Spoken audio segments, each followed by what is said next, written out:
So welcome. This is day 3 of our 5 days, but 5 sessions. Today we're focusing on mobile videography. So we're really excited to bring you some new information specific to shooting or filming with a phone or something like a tablet, like an iPad. I'm Danae Wolf with the LOD unit with OSU Extension. I'll let Rachel kind of introduce herself in Studio 149 for the folks who haven't been on our first 2 calls. Hi everyone, I'm Rachel Leggett. I'm a video program assistant. I work out of the Delaware County Extension office, and I am kind of one of the founding members of Studio 149. We are just a self-made production studio we made out of the office, and I've actually got the studio members on the call today. So we've got Rob Leeds, Jackie Smith, and Kenzie Johnston. So we just make all types of video content from across the state, and we love partnering with people. So excited to teach today. Yes, we're thrilled to collaborate with Studio 149 to bring you this week's video production bootcamp. So we're going to jump right in. I'm going to go ahead and share my screen. So again, low production video creation. We will ask you to go ahead and type your questions into the chat box so we can follow along as we go. Some of this information will get a little bit technical, and we don't want to overwhelm anybody. So feel free to just ask those clarifying questions as we go. And Rachel is going to kick us off with a discussion about equipment, which is very different than our discussion on Tuesday when we talked about SLR and mirrorless cameras. Yes. Yeah. So as Danae was saying, we're focusing more on low production today. And I just want to say a quick note that low production does not necessarily mean low quality, right? We've got a lot of tools already that we can use to make really nice video content. So that's what today is about, kind of just giving tips and tricks for how you can use what you have to make professional looking videos without professional looking equipment, right? So kicking us off with the equipment that you need, this is all structured around your smartphone. The cameras in these smartphones now are such high quality. It's amazing all the features and the capabilities that you have with these devices. So that is absolutely a really great way to get started in video. Your first video is already going to look great because these things, they just make great video already. It's very convenient to have this device with you at all times. You can just whip it out of your pocket, super compact. You don't have to carry around a bunch of heavy equipment. So if you have a phone that is made in around 2012 or later, most likely it has the ability to record full HD video. So we've pretty much already got the tool that we need. I really don't think that anyone needs to go out and buy a new phone. Please don't feel any pressure to go buy a new phone. You've probably already got that quality that we need already in your pocket. But we do upgrade sometimes, and if that upgrade's coming around for you, there's just a couple of considerations for when you're purchasing a smartphone with video in mind. So the first and probably most important thing is capacity. So recording video, especially high quality video, can fill up your phone pretty quickly. And you don't want to be out in the field, you know, and you're in a situation where you're trying to delete apps because you've run out of storage and you can't fit all your video in there. So if you can swing it, going for that higher capacity phone, you know, go for the 64, the 128 gigabytes, that's going to be a better bet. Next is app store selection. So depending on what type of phone you have different app stores which have different apps available in the stores. So it used to be that the app store for iPhone was a lot more expansive than the others, but more recently Google Play has had a lot more options available. So it's really not as much of a consideration anymore, but just something to think about. And then going along with that is camera accessories. So the more common and the more popular your phone is, the more available accessories will be to you. So I've had the experience where I used to have an Android phone and I would go to the store to get a phone case, you know, something simple like that. And there'd be 50 iPhone cases and there'd be 2 Droid cases, right? So it's not as bad anymore, but that still might be a factor just to think about if you're looking to switch. So I'm not going to make any suggestions as to a certain phone anyone should buy. This is really just a personal choice, and you really can't go wrong. Any phone that you're going to be buying these days, it's going to have the quality that you need. Some of them have really great features. You know, some of the new phones that are coming out, like the iPhone 11 Pro has 3 cameras on it. That's really cool, really great. It's really, you don't need to splurge on it. What you can get in, you know, an older iPhone is still going to be really high quality. So just stick with, you know, what you know and what you're comfortable with. And then we're going to move on to lenses. So one of the big limitations of filming with your smartphone is that kind of when you open up that camera app and you face it at your subject, what you get is, or sorry, what you see is what you get. So if you are trying to take a picture of the Empire State Building, you aren't going to be able to get that full building inside your view because you're too close. So you physically have to move yourself back so that you can get that full range of view, right? So you might have to go blocks back in order to get that full building inside your photo, right? Or the same thing with if you're trying to take a picture of something that's far away, there is a zoom function in your camera app right now, but I don't suggest that you use it, because what it does actually is you've got an image that's about this big, and then if you use that zoom feature, what it's taking is that small image and stretching it, so it actually decreases the image quality. So I really don't recommend using that.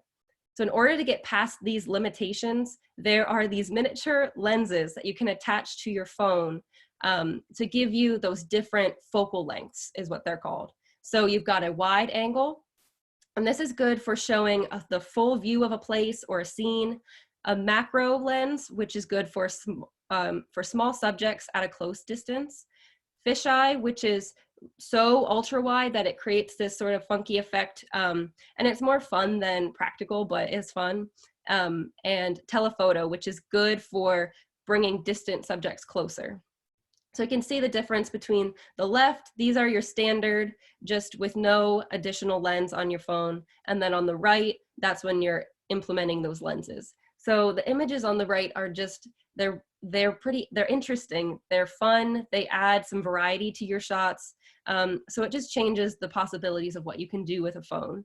So these can range in price from $20 to hundreds of dollars. A lot of them are more on that cheaper end actually, which is really great. But from what I've seen, quality can kind of be hit or miss. So with something like this, I'd recommend really read reviews, see if other people are happy with the product performance. And then another consideration when buying is compatibility. So on the right side, you can see the different ways that these lenses attach to phones. So some of them are more universal, but others are maybe just acceptable for iPhones. So just make sure you double check that before purchasing. And then just a fun fact. So you always hear about things that are shot on iPhone. You know, there's feature length films, or even there's famous filmmakers who will make films with a smartphone as their base camera. And you think, well, hold on, why does theirs look so much better than mine? Why does their iPhone footage look better than mine? And it's because of lenses like these. There's some really nice, really high quality, expensive lenses that you can attach to your camera to be making products like they are. And actually, Zack Snyder, some people might know of him. He directed Batman versus Superman, 300. So he's pretty well-known filmmaker. He shot a short film on an iPhone 7 Plus with a Filmic Pro app, which is actually what Danae is going to be teaching today. So what I'm saying is, basically, we're all well on our way to becoming critically acclaimed filmmakers. Okay, now we're gonna move on to microphones. So there are two different types of microphones, the lavalier microphone, or it's also called a lav mic. So this is really great for filming and recording audio for interviews. So this is the type that you connect to your individual, your interviewee. You can either clip it to the lapel, you can get creative with clipping it behind a tie or taping it inside of a jacket. There's different ways that you can hide the lav, and it makes your video look nicer if you can hide it. The issue with these is what happens, there's a microphone on one end and a plug on the other.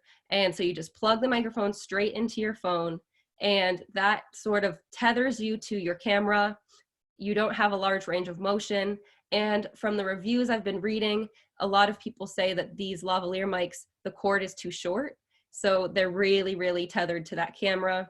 So what they're saying is if a lot of the companies that are making these lavaliers, they'll also make an extension cord for it. So if you're going ahead buying that lavalier, you might want to grab that extension cord as well. That way you can just give yourself a little bit more space.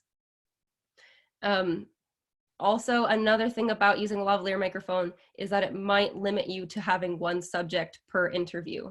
So if you want to have an interview with more than one person, you're going to have to look at some other options for audio.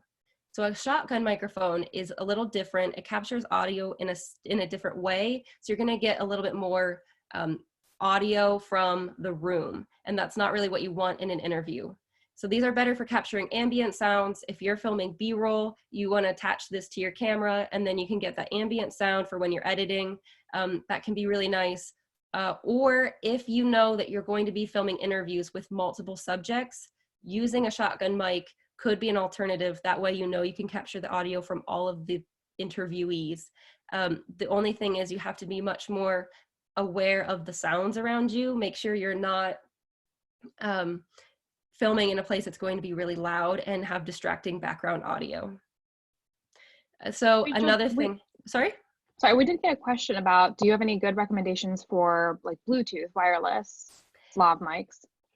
Yeah, so there are wireless ones that you can just plug the one end into your camera, and then the lav end is wireless, so you're not tethered. The issue with these is they are more expensive, so I wasn't making a recommendation about them today, but it's a lot nicer. It is, yeah. And there's no issues with sound quality there? Like the receiver, like as long as you're investing in a good piece of equipment, like the sound and the receptions will be good? Right, yeah, you probably don't want to go with the cheapest option for a wireless one. And then it's really going to depend on how far away you are from the camera. The cheaper they are, I'm sure the range is shorter. So that's something to take into consideration. So yes, it comes down to compatibility again. So iPhones now have that Lightning port, right? So not all the microphones will be able to plug directly into your iPhone. Some of them do, as this one on the right-hand corner there, it already has that Lightning port connected. So you just plug that straight into your iPhone. Other ones are going to have that more traditional headphone jack that you're going to have to use your dongle to adapt and then plug into your iPhone. Or if you've got an Android and you have a more traditional headphone jack, then the rest of the microphones should be compatible and it'll work just fine. So audio is really important for video. What happens, we've had videos in the past where we've asked educators all around the state to send us submissions, and the biggest quality issue that we've come into is most of the time audio, either loud audio that's distracting or the person speaking, the audio is too quiet.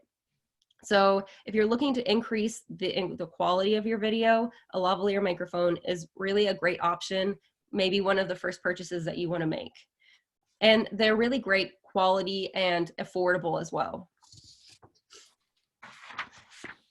We did have another question from Josephine, but I'm not clear, Josephine, on what you're asking. You said, what about a smart camera, Samsung? You can go ahead and unmute yourself if you're comfortable doing that, or just type it in the chat a little bit more about what you're looking for. Hi. Well, Hi. I was just saying back to the, when she was talking about the lenses, they have that built-in zoom. I have this camera, someone gave it to me brand new years ago, and I very seldom use it because for one thing, I forget about it, and I just thought about it when you brought it up. I haven't used it in probably 6 months because I usually just use my phone for everything. But I was wondering, what's your take on us? You were saying if you had you had the phone that had the lens and stuff, but what about the smart camera? Would that be better to use that than my cell phone? if I So it wanted really to depends do. on what kind of camera you're talking about and what the capability of the camera is. So it's kind of hard to provide a lot of insight there without really understanding what kind of camera you have. We did have the recording from Tuesday, which was like the high production video where we did talk about dedicated cameras with like detachable lenses. That might help provide some insights there because there are a lot more considerations. I think it's just a lot more like creative flexibility that you have when using a camera like that. But it But it if you, zooms in. It zooms in and out. You can like zoom it in if you want to bring yeah, something and closer, or zoom it out. When you were talking correct. about the zooming, that's when. But I was just a little late bringing the question because I forgot I had the camera until I thought about it. I had to run and get it. Yeah, so that's actually a great question too. So you're probably talking about what's called digital zoom as opposed to optical zoom. And that's Hmm. actually not really a great thing to use both in photography and videography because you're basically creating a sense of zoom that's fake. So rather than using Oh, glass okay. elements, so lenses that are actually zooming in on your subject, what you're doing is cropping out a significant portion of the image or of the video frame. And in Oh, essence, you're okay. creating much lower resolution. So you can play Oh, with this even on your cell phone. If you do like the two fingers sort of zoom in on your phone, that's just a right. digital zoom. And the quality is much less when you digitally zoom, which is why we Okay. talk about some of these other like these other attachments that provide optical zoom, which is much higher quality for the end product. Okay. Thank you. Yeah. Perfect. Thank you, Danae. Okay, lighting. Lighting is very important. Even fancy, expensive cameras will have trouble creating a nice quality image in low light. So we always need to be thinking about what kind of light is hitting your subject. So for low production, I'd suggest utilizing natural light as much as you can. Filming outside's a good option. Sometimes it's difficult because there's a lot of sound that you don't have control over, but filming outside is nice. The light can be a little bit harsh at times on a bright sunny day. So you see on that left side here, I've got those two images of the woman outside. So the left side, it's kind of harsh. It's giving her some dark shadows underneath, but I've got a little solution for that. If you have a piece of foam board, just a white piece of foam board, and you can either set it underneath your subject, prop it up somehow. So what happens is the light comes down, hits that foam board, comes back up at the face and fills in those shadows. And that's going to just even out the lighting. It's going to look a lot nicer. But ideally, if you're filming outside, what you want is an open shaded area. So like that picture on the right, you can see that's a nice softer light. It's much more flattering. She looks really nice and well lit. Um, so if you are trying to utilize natural light from a window, that might be your best bet because oftentimes indoors you have a better control over audio. So if you're using window lighting, the most ideal situation is to place your subject at a 45-degree angle from the window. So that's actually how I have myself placed right now. I've got this window in my bedroom that's about 45 degrees. It's giving me this light that hits the most of this side of my face, and then I've got a little bit of fall off over here. So it just looks more interesting. It looks a little bit more professional than if you've got a full face of the same exact lighting. But the most important thing when using window is do not backlight. So I've got this window behind me here. If I were to pull this shade up, there would be so much bright light surrounding me that my camera wouldn't be able to understand the difference in the exposure between me inside and that bright light outside. So that would create a lot of issues. The image would not look good. So do not backlight if possible. If you're inside and you don't have the access to a window, you can use artificial lighting. So really any kind of light source that you have in your house, any lamps, desk lamps, those are all definitely usable. But the biggest thing, my number one rule, is no hard light. So you can see I've got two more images down at the bottom.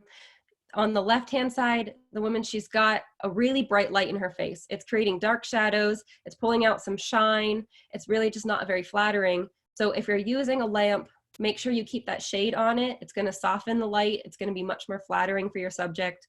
Or if you're using a desk lamp that it articulates, what you can do is either point it at the ceiling, point it at the wall, and that light will bounce off that surface, come back at the subject, and it's going to be a lot softer, more flattering, and your subject's going to be a lot happier with you. Okay, we're going to move on to stabilization.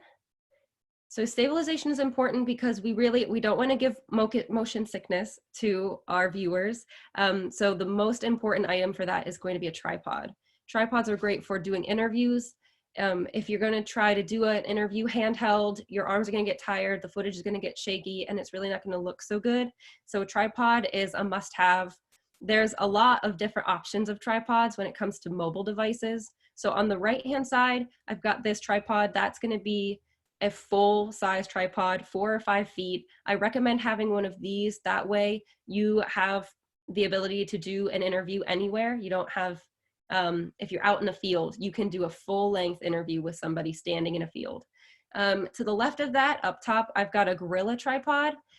This is kind of more of a fun item. What happens is the legs of the tripod are flexible, so you can morph it around different shapes. I've seen a lot of times people will put it on trees. You could even get creative, put it on different parts of farming equipment, get some really creative shots that way. So that's another option. Below that is a small tripod. These are really cheap, really, really affordable. This is going to be better for when you're back in the office. You can put it on the desk. It's going to be more for that kind of situation.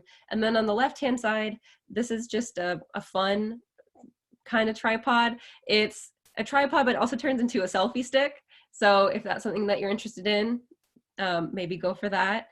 But another thing about this, right, compatibility. So I think we've kind of been on a trend of phones were getting bigger. And if you get a tripod that is a little bit of an older model and it doesn't have the capability of holding a bigger phone, then you're going to run into some issues. So just make sure, check again that compatibility.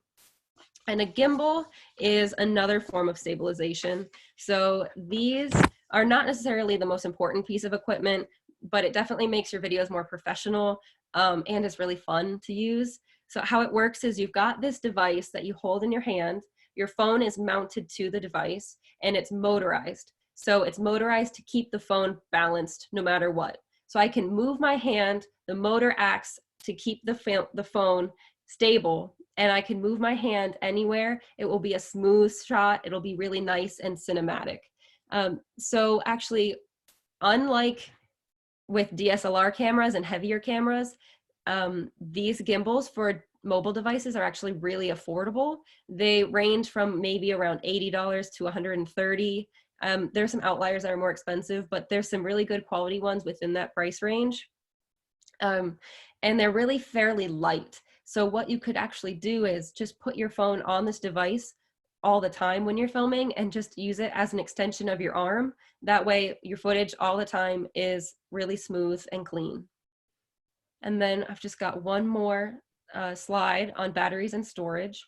Yeah, so Rachel, before you head into there, I did want to show, I have one of these gimbals for my phone. This, it's not a brand that I would recommend. It was a Kickstarter backed project that was almost a failed Kickstarter.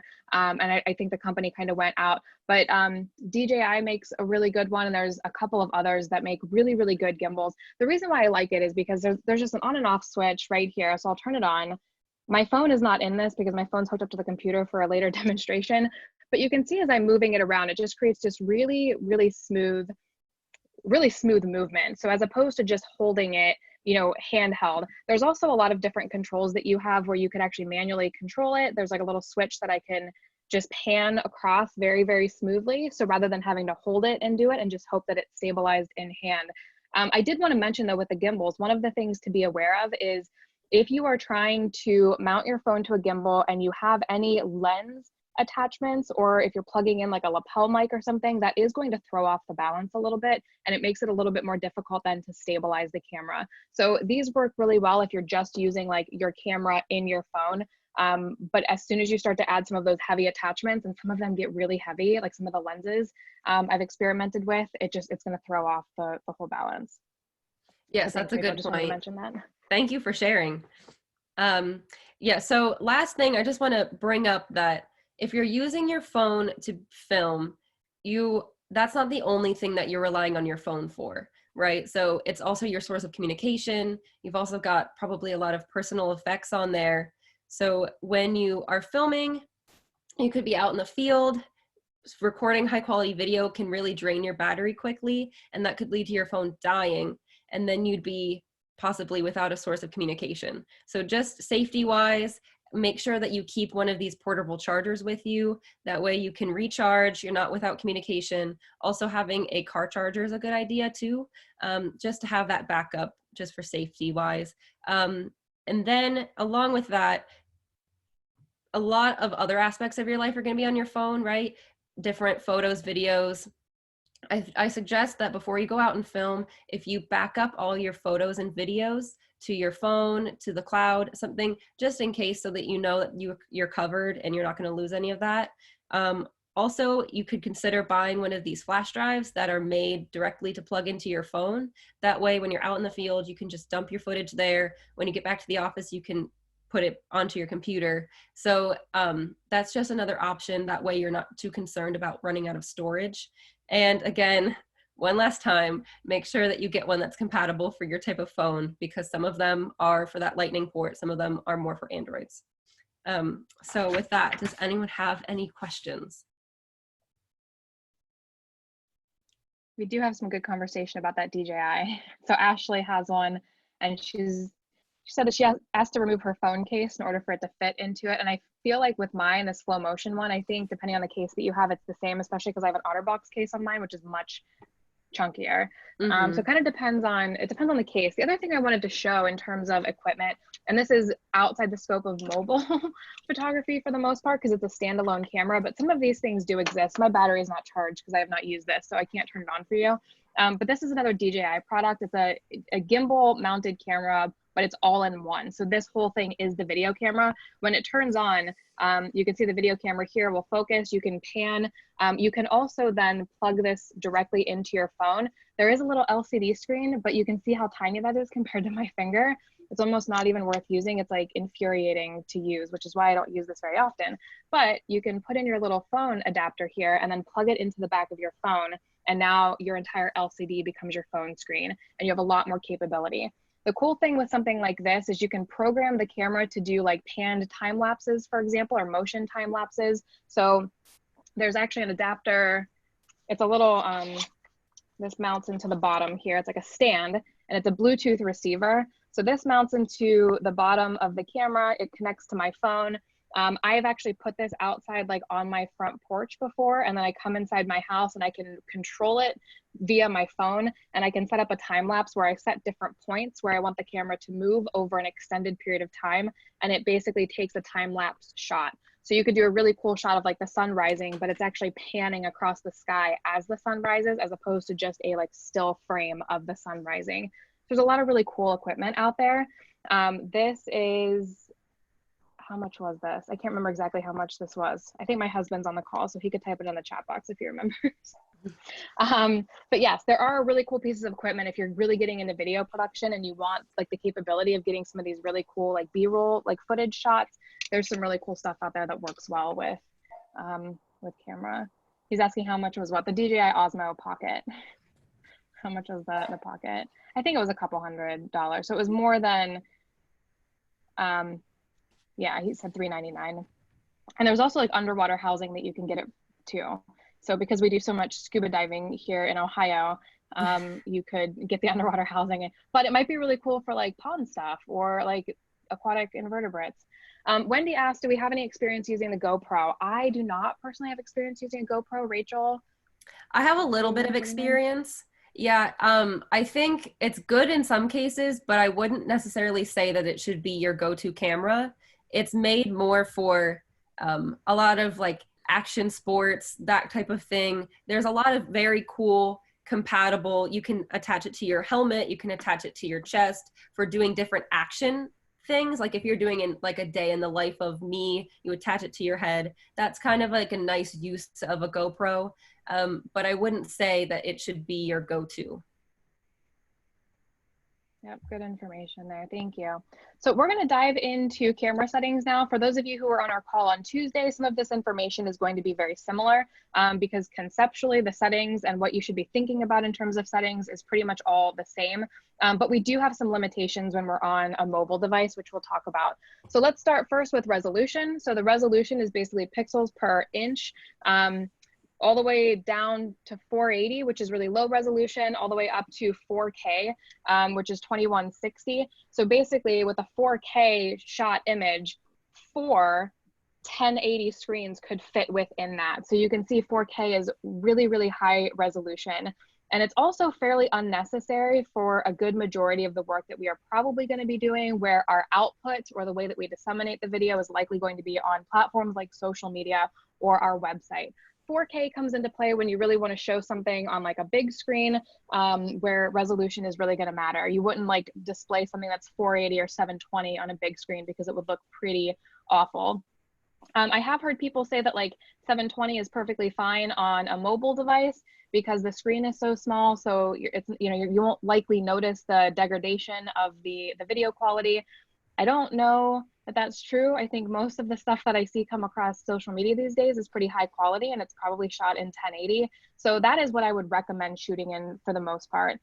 When you get up to like 4K, and I will dig into the camera app on my iPhone, which is an iOS device, it's going to be similar across other platforms.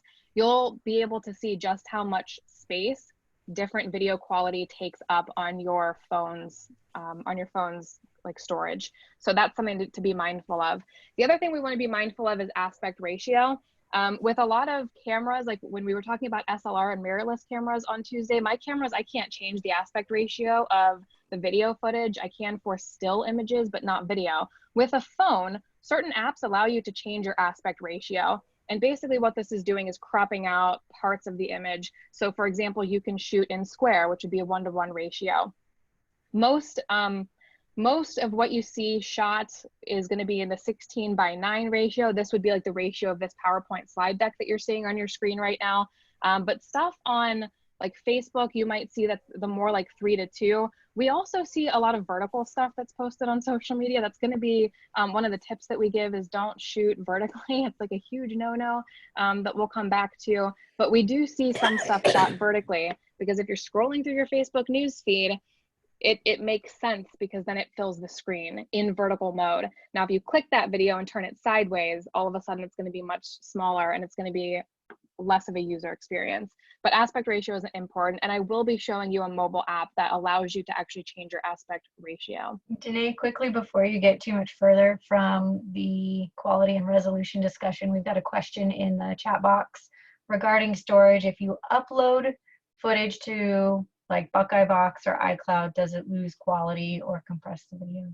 If you are uploading directly to Box, or I can't speak for iCloud, but I imagine it's the same, like a storage space like that, you should not be losing image resolution or quality. If you upload to a social media platform like Facebook, it does want to compress a lot of that.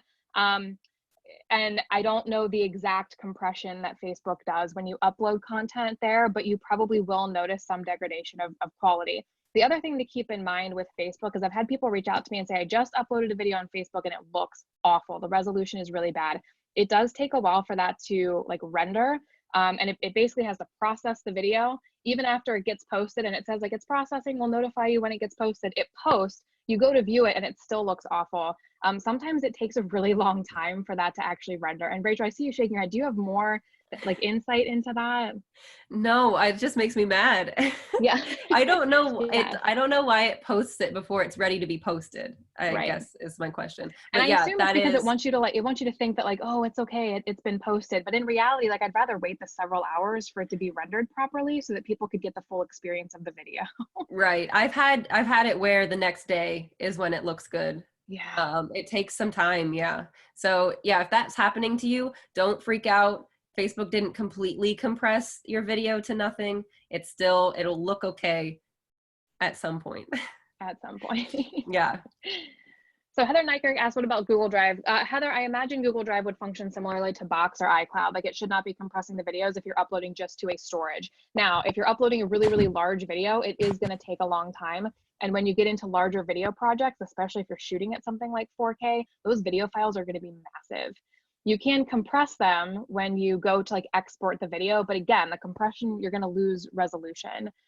So as long as you have high enough like internet, like fast enough internet speed, like upload speed, it might take a while, but it'll get there eventually. So Heather Gawke asked, should I publish in private and then wait? You could. I guess I've never considered doing that, mostly because I'm impatient. I'm just like, I want to get this out now. It's not a bad idea. But yeah, actually, that's probably well, The only thing that I would worry about is the Facebook algorithms in that situation, Heather, is because if you're publishing something in private, nobody's going to get notified, right? It's probably not going to show up in people's news feeds. So then it'll still, like, once you go public with it, it'll still be on your page news feed, but it probably won't get pushed out for people to see it. So that would be my biggest concern. Mm-hmm. Yeah. It says it starts up to 16 May for Google. Okay. All good things. The other thing I want to say about Google Drive, just because I have to, is if you're doing anything for work, we're technically not allowed to use we're not allowed to use Google Drive. So if you're working on a work project, you should be using Box. What about if you schedule it to Premiere? Oh, Christy, I don't know. I bet if you scheduled it as a Premiere, you'd give Facebook more time. Like everything that I have scheduled to Premiere that I've shot with my big camera, my SLR, I might post like the day before or hours before. Well, I think there's a certain time limit for how long you can actually publish it before. It's always published at full output quality, like full resolution. So I wonder if because I scheduled it ahead of time, it gave Facebook more time to like render it, and then the output was high quality upon publishing. So that could be a good point too if you want to do those Premiere videos on Facebook. We talked about that a couple weeks ago. So keep those questions coming in. We're going to talk a little bit about frame rate, and then we'll jump into other settings here. So frame rate is basically how many frames or like individual photos are going to be in 1 second of video footage. So with 24 frames per second, this is pretty standard for anything that you're going to see in theater, like a movie. We consider this cinematic. It is most close to, that was really bad grammar. It's very close to how we see the world with our own eyes. And because it's fewer frames per second, there's going to be a little bit less detail. And because of that, we get a sense of motion. And I did this on Tuesday. I'm going to do it again because this is how it was taught to me. If you just put your hand in front of your face and like move it, and you kind of look at your fingers, you see a sense of motion blur that happens there. Similarly, if you saw something really fast happen, like a car go by really, really fast, you would see a sense of motion blur there. And of course, that's going to depend on how like close you are to it as well. When you start to get into higher frame rates, you start to lose some of that motion. So with 30 frames per second, this tends to be pretty standardly used across like broadcasts. If you're watching like the news at night, it was probably shot in 30 frames per second. A lot of, I think what we see posted to Facebook that we shoot with our cell phones is shot in 30 frames per second. Then we start to get into some higher frame rates. So 60, 120, 240. 60 frames per second is the frame rate that you're probably going to want to use if you are shooting B-roll footage and you intend to slow that footage down to like 50% speed for a nice sort of slow-mo shot in post. So when you take that footage into your editing program, post-processing, and you know that you want to shoot that at or display that at half speed, the 60 frames per second is going to be key, because when you slow that down to 50% speed, it becomes 30 frames per second. When you get into the high frame rates, like the 120 and 240, I put that on here because on a mobile device, like on my iOS, my iPhone, I have the ability to go in and set my slow motion. When you shoot at 120 frames per second, you can slow that down to a quarter speed and still be showing 30 frames per second. 240, you can slow that down even more. So that's really, really good to use for like really slow motion stuff. But it can also be overdone. Like unless you have a shot that deserves to be slow-mo, think before you use that 120 or 240 frame rate, because it is really slow. Any questions about that? Don't see anything coming in. Oh, Heather, good point. Yeah. So if you have like a third party like agency that you're working with, they use Google Drive. Yes, we understand. I think that happens a lot.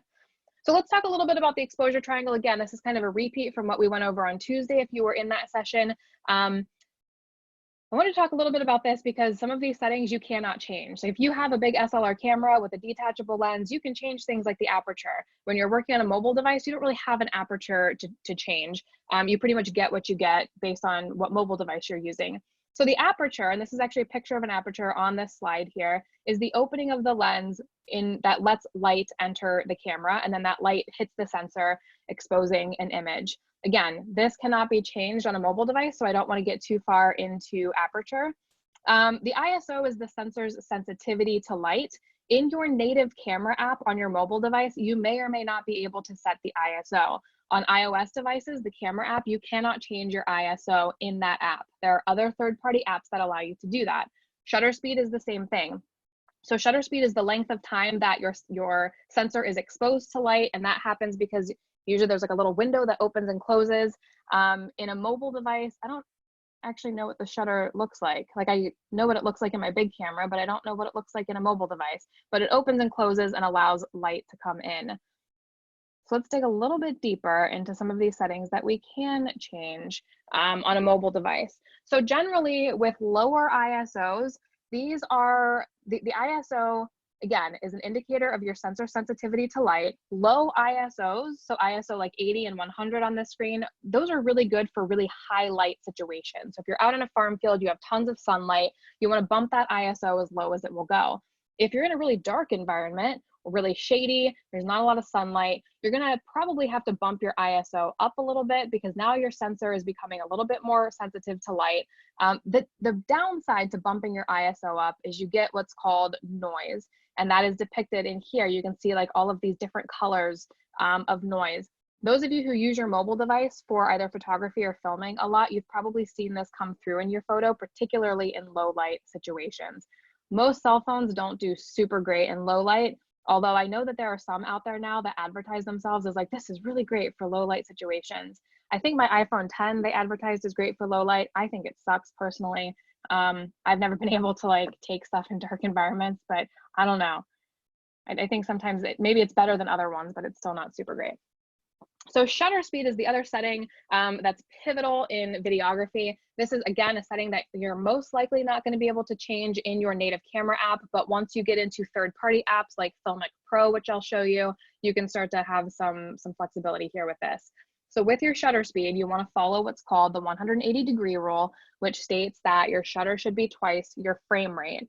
And this is important to keep in mind because if you're filming like an interview at 24 frames per second, and then you go to film some B-roll footage at, let's say, 60 frames per second, because you know you want to slow that down in post, you also have to change your shutter. And that's one of the things that I always forget to do. And Rachel has a great tip that I think she'll talk about in a bit for how to maybe not be so forgetful and just not change it.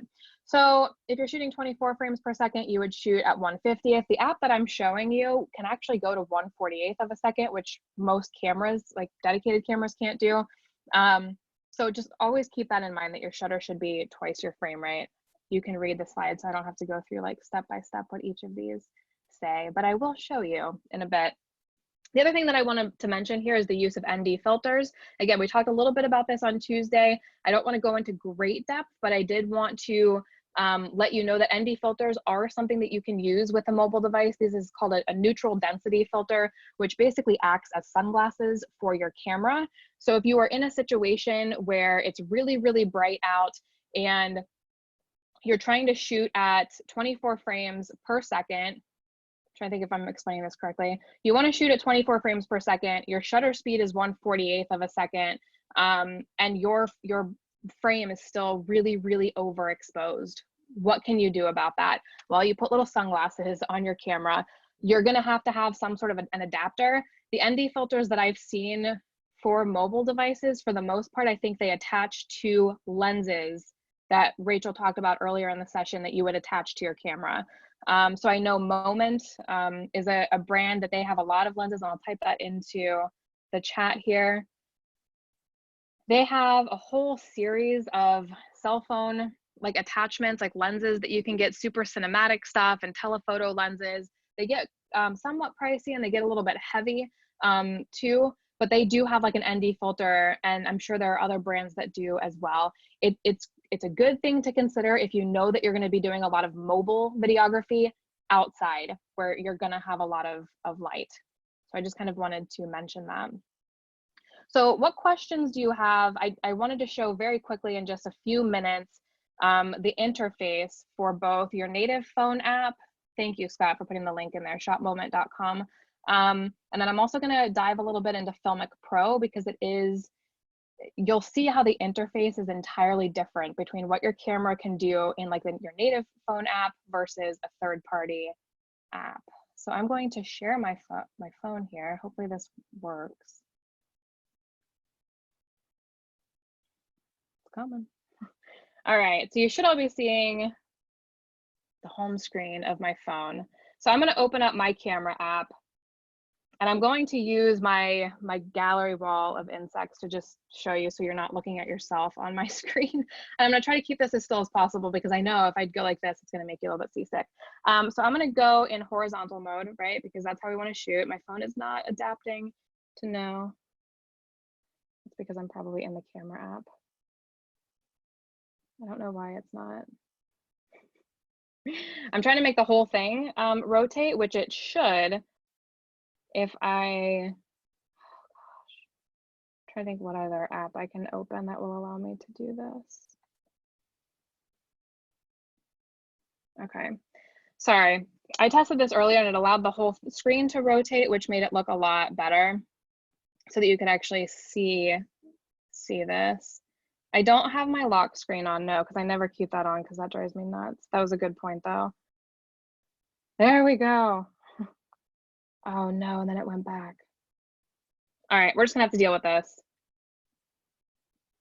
It's not doing it. I'm sorry, that's driving me crazy. All right, well, we'll deal with this. So basically the one thing I wanted to show you is you have a couple different options here. This is probably gonna be fairly similar depending on what phone you have, where you have a time-lapse capability, you have a slow-mo capability, and I can go into my camera settings and decide what slow-mo means. So does it shoot at 120 frames per second or 240 frames per second? But you can also do just regular video.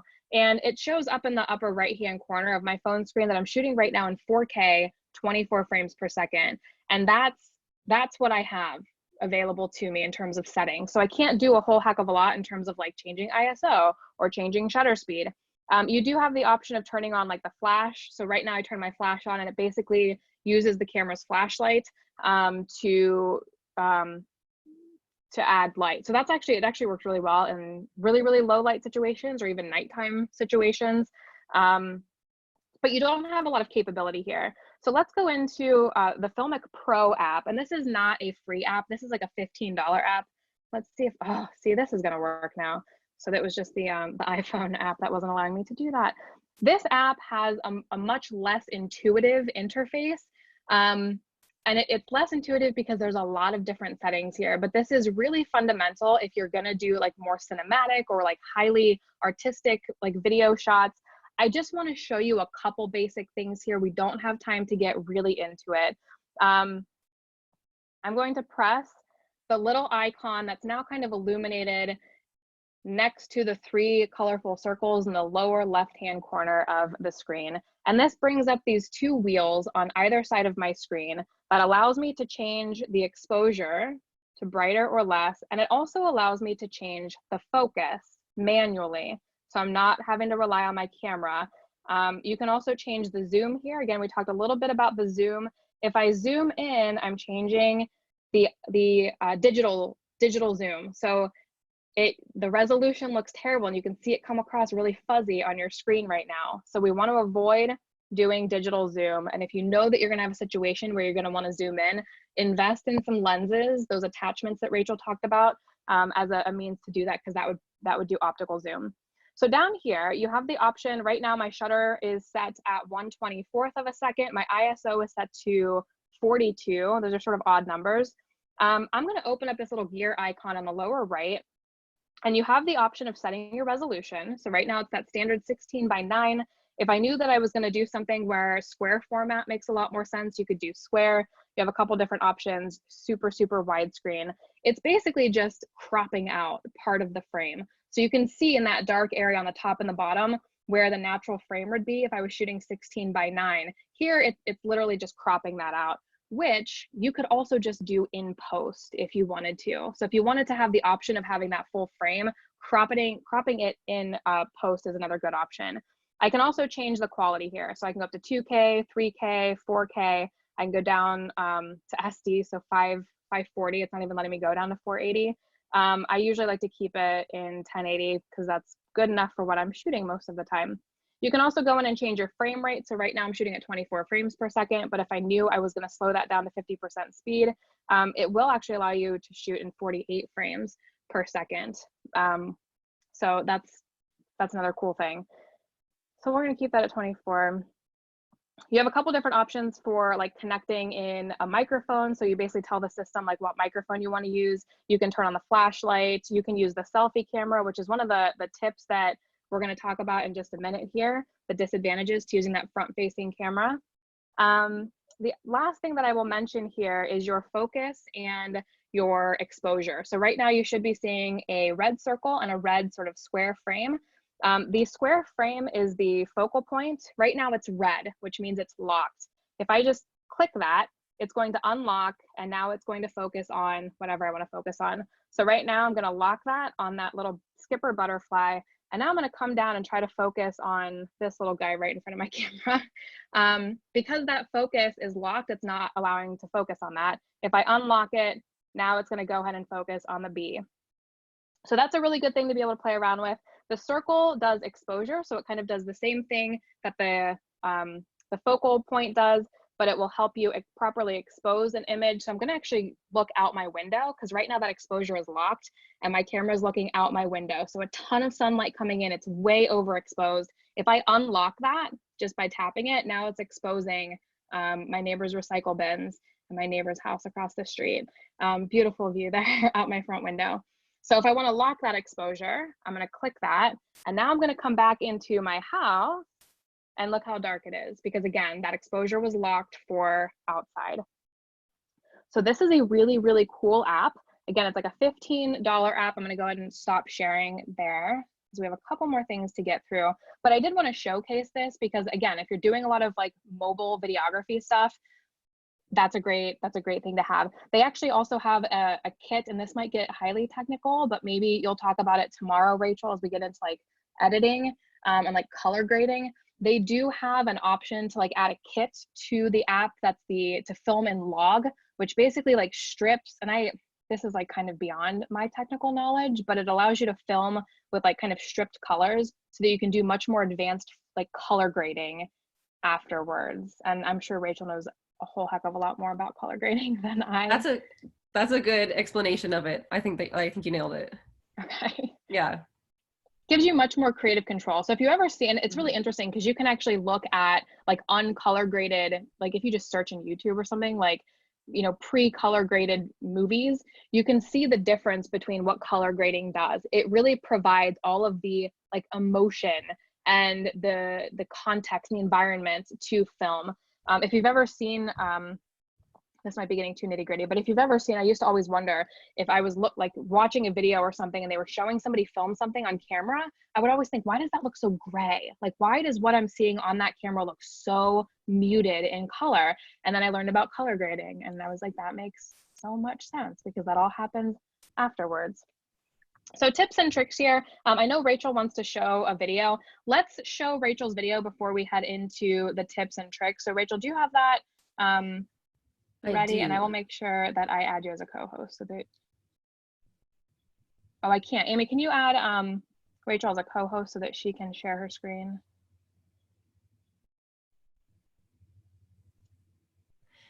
Yeah, so what I'm going to show is a video that I made at the Delaware County Fair this past summer. So really what it is an example of using B-roll, different ways that you can film B-roll to make a story more interesting, and then how that B-roll combines with A-roll, which is what the interview is, and how the two of those together really create that visual story.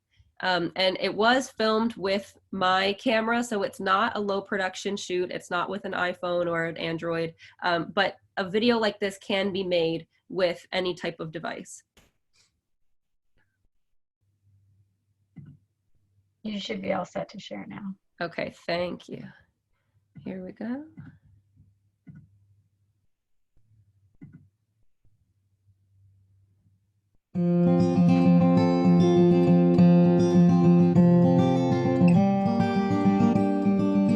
Hi, I'm Juliana Andres, and I live just outside of Delaware. My name is Caleb Durheim, and I currently live in Sunbury, Ohio. My name is Caden Shannon. I'm from Maringo, Ohio. The projects I'm bringing this year are vegetables, horses, rabbits, ducks, and chickens. I started showing beef cows because it was something that I had always grown up around. My siblings had done it, and they made so many friends through showing that I just wanted to have that experience as well. Goats, they have so much personality. Like, you can just let them out, they run, they chase you. They're just so much fun to have and to work in the show. So what I like most about 4-H is all the animals that are here at fair and explaining what we do to all the public that don't have much knowledge about ag and the 4-H and how all this works. The Delaware County Fair, the people is probably number one. Just getting to go out, talk with people, just to kind of like interact with the general public. It's just really, really fun for me.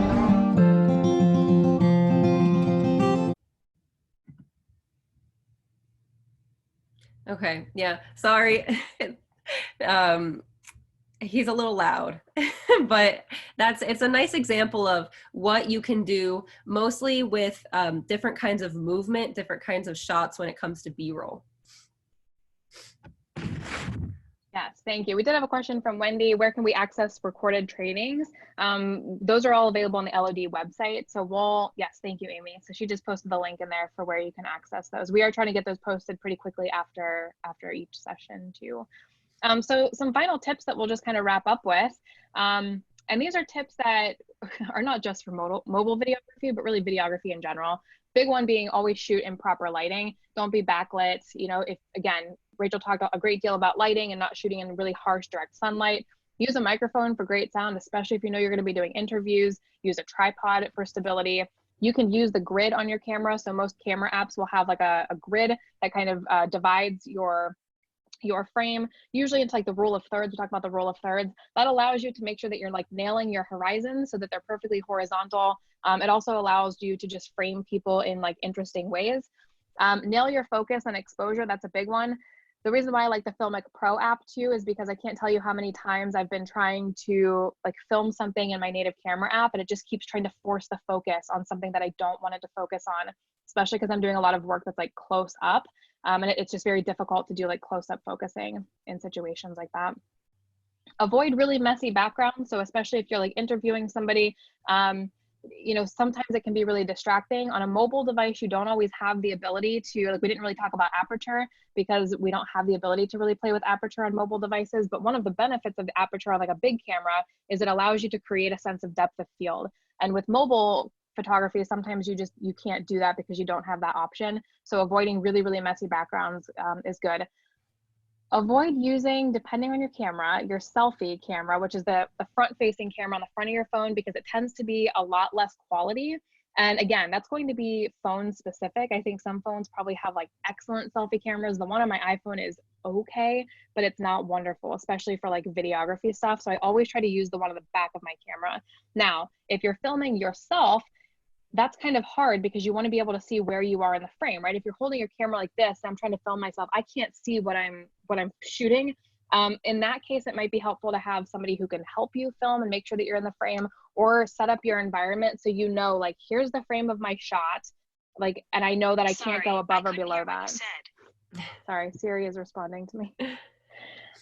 Shoot in horizontal as opposed to vertical. That's probably one of the biggest video tips that we have on mobile device, avoiding that digital zoom we talked about, and those clip-on lenses for a lot of different shot variety.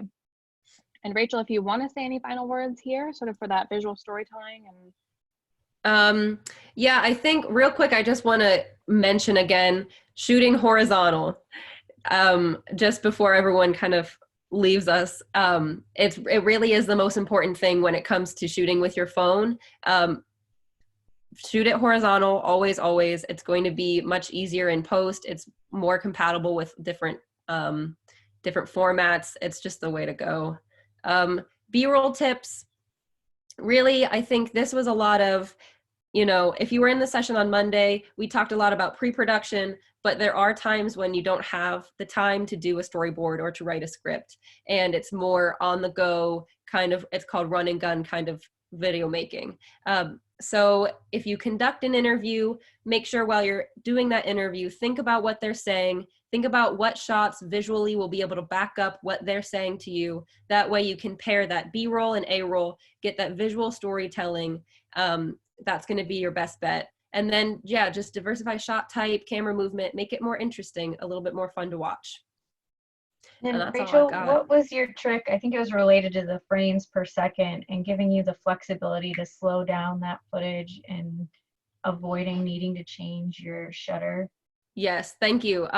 So what I'll do is I film all the interviews in 24 frames per second, and then I film all of my B-roll in 60 frames per second. And this is kind of cheating.